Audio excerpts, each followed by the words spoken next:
Hey y'all, welcome back to the party. It's me, your girl BrittReacts, and today we are reacting to what Kevin Hart said when he met Jeff Bezos. Let's see what he has to say.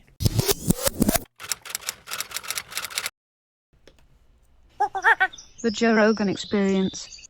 What was the motivation to do this? Was there a one thing, or was it a build up? Me being one of the only black guys in our entertainment space, because there's a handful of us that get to look behind the curtain. You know, there's a curtain, there's another room, and there's a curtain, and in that room is some shit. You're like, God damn, I didn't know y'all was fucking doing this back here. I didn't know y'all was getting this type of money back here. Y'all been doing this for how long? This is how it happens. There's a room that you get in, and the information and understanding that comes in it. It's unreal, the stuff that you start to discover. But it's a discovery.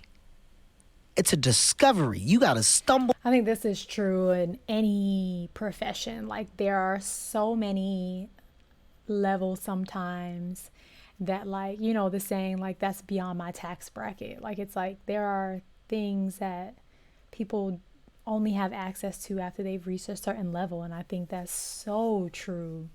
It's just so true in any profession. Like, you look up and you're like, this is how y'all are being treated. Like, oh, this is like what it's like this is what you have access to. Like, you know, you get to ride the company jet. Like, all that type of stuff is so true.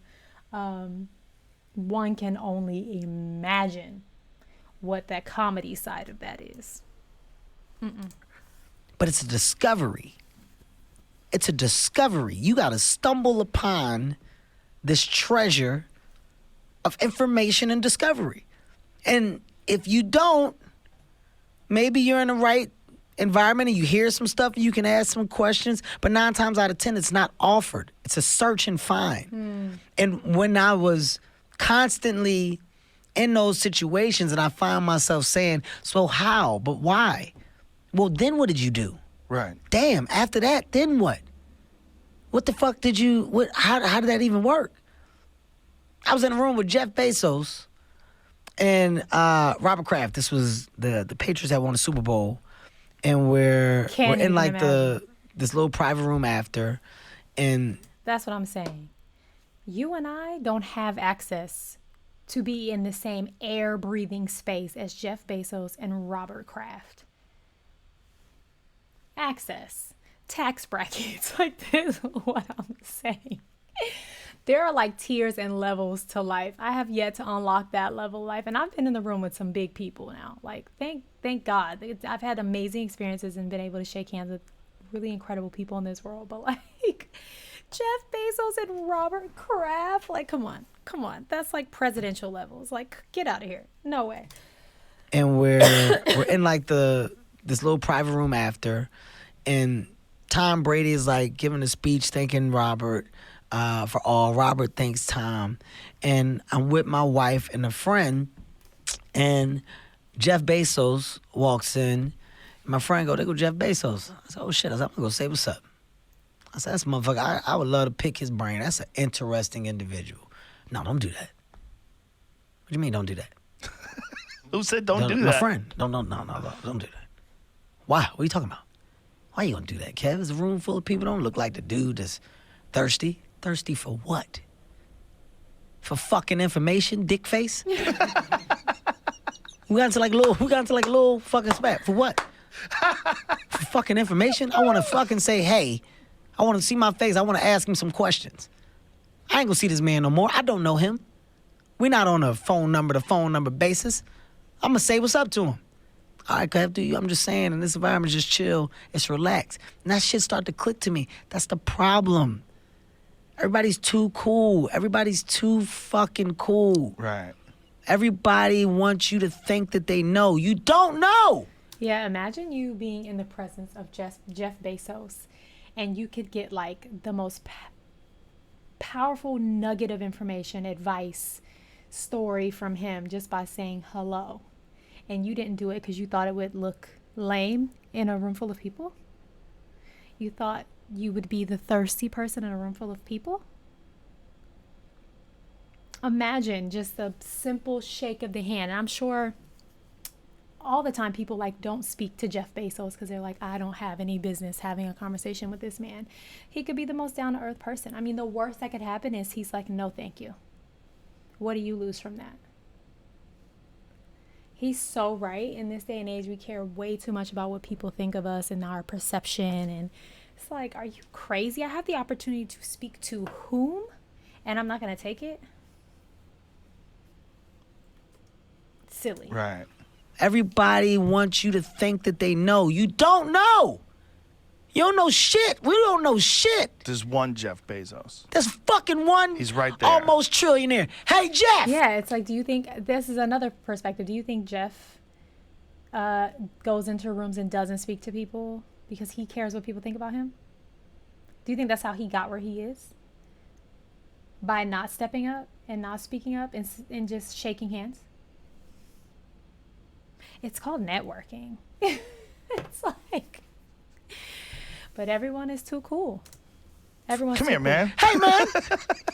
First of all, explain the trillion to me. What is that? How many zeros? What is that? First of all, do you know how excited he must be to talk to you, too? Who knows? I'm going to fucking find out. I'm going to fucking find out. You know what I did, Joe? What? Hey, man, I'll be right back. Babe, come on. Took my wife with me. Hey, Jeff, I'm Kevin Hart. How you doing, man? Hey, Kevin. How are you? Jeff, this is my wifey, Nico. Hey, man. I admire you. I don't fucking know anything about that world and death, but I admire you. I admire you for being a guy that fucking created and accomplished some shit that is a phenomenon. I want to shake your hand. I would love to talk one day. Kev, hey, man, good meeting you. Quite sure we'll bump past one day. Hey, if we do or don't, you gonna remember this. I just want to tell you I admire you. I don't need shit. I'm not asking for anything. But what I did, I set myself up for another conversation for when I got the opportunity. You're talking here, but I'm going to come over, man. I admire you. I want to fucking ask you a bunch of questions about this Amazon shit and ask you how you came up with it. I don't think this is the time or place, but I want you to see my face. Have you ever seen the photo of him sitting at his desk and there's a banner behind him, a plastic nylon like hanging banner that says Amazon.com? Jesus Christ. It's in like the 1990s. Jesus. When people were like, what the fuck are you doing, selling books on the internet? And this is a shitty looking IKEA desk. Look at this. Look at him. This is him here. Look Jesus at this. Christ. Amazon.com. Oh, it's like spray And painting. marker. Yeah, it looks like It's like spray paint. That doesn't even look like him. He has hair right there. That's so crazy. This was Jeff Bezos' first office when Amazon was founded in 94. That's what I'm saying. Like, how many times did Jeff Bezos go up and shake somebody's hand that he had no business shaking their hand? Like, how many? And what's the worst that can happen? You just have that one interaction, and then you can go tell people you shook his hand. spray paint. Spray paint. Look Yeah. at this shit here. Look at that shitty bullshit Use that desk, in that marker. dorky looking dude. Look at the cords. Yeah. Now he's all buff and jacked and shit. Jesus. Now he's a savage that's basically conquering the business world. Richest man publicly. I think there's a bunch of them oil billionaire, Yeah, trillionaire dudes. that's got some shit too. They don't that have just, to. They just yeah, like, they shut up. Yeah. They don't want to say anything. Yeah. Either way, I was in a room with that man. Yeah. Either way. didn't. There wasn't a level of cool Either way. that I had that would keep me from just going and saying hello or asking a question for that matter. Right. And it's being in those spaces that intrigued the thought. Question. Let me know in the comments. Do you think that Jeff Bezos knew who Kevin Hart was? Based off of what Kevin told us. He didn't allude that Jeff said anything that would make you think that, but I'm just wondering, do we think that Jeff Bezos knows who Kevin Hart is? Well, knew before he went and introduced himself. Let me know. I was like, dude, this is what I'm going to do. I'm going to do my part. I'm going to do my part and say it. I'm going to say, hey, when it comes to producing and production, here's what I've done. Here's the walls that I've hit, and here's where it's really hurt me. But here's what I've learned. And here's why I do it this way. My ambition is fueled from possibility. I'm giving you all this shit. What I'm going to do? I'm going to die and take it with me? Yeah. I'm going to keep it in the coffin with me? What I'm going to do? What am I going to do with it? Yeah. What am I do? I'm gonna fucking give it.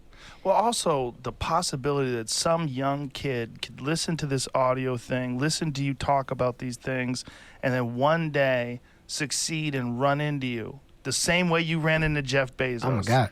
Run into Kevin Hart. Oh my God. I gotta tell you, I got where I am because I listened. I listened to you talk about your life. I listened to you talk about your fuck ups, and you made me feel like you were human. Like I thought you were just Kevin Hart. Like when people see you, you're Kevin Hart. You're walking the red carpet. You're in Jumanji. You're all over the place. There's fucking comedy specials for 50,000 people in arenas and shit. People don't know that you're a human. You don't seem like a human because you're not like a human that they know.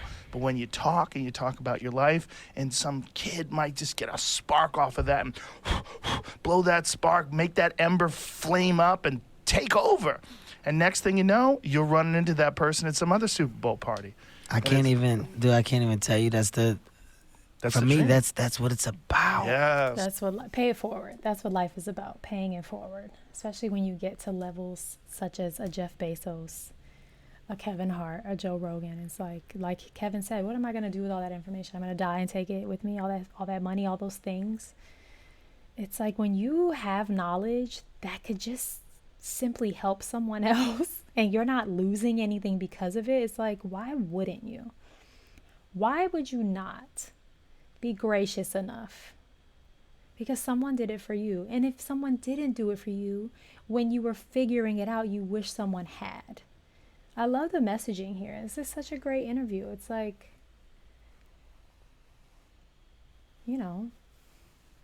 it's a good interview.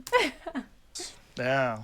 That's what it's about. You're offering fuel. That's Yeah. as strong as anything else. Yeah. And That's impact. It's gonna impact some people. There's gonna be people that don't have room for it, right? Mm-hmm. They're all closed up. It's this like a cup. There's no room in their cup. They're full of their own shit. It's not gonna get in there. But there's other people. They're gonna have a spot for you. They're gonna have a spot, and you're gonna make that engine better.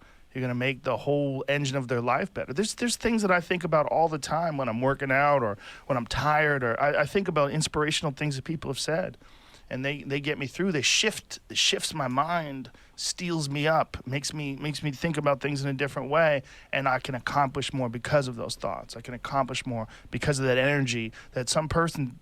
And you did that to me, man. You did that to me the last time we had a conversation. I remember leaving our conversation going, that motherfucker is motivational. And I got a lot of text messages from a lot of friends. A lot of people go, that was a great one. But it was there was a shift.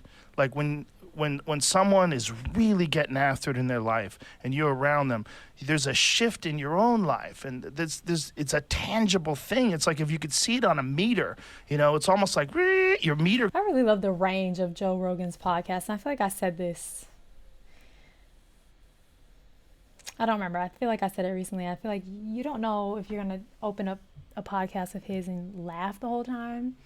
If you're going to learn like educational facts, if you're just going to get like life lessons and inspiration, like you just don't know. And that for me makes a really well-rounded podcast, like where you can laugh, you can cry, you can learn, you can, respectfully disagree. There's like all these things. I think he has a really good thing going here. Goes up and you feel it, but you don't quantify. It's not something you put on a scale. It's not something you'd see on a meter, but it's real, and you got to believe it's real and know it's real. And when you're doing this, when you're putting out this audiobook and even these conversations that you put out, when people know what you've accomplished and you put these conversations out, it resonates, man. It's so valuable. Valuable is a good word. If you had to sum it up and give it one word, I think valuable is a really good one. That was good. And I agreed with both of those gentlemen, 100%. So, all right, y'all. Go and have a day you deserve. Peace.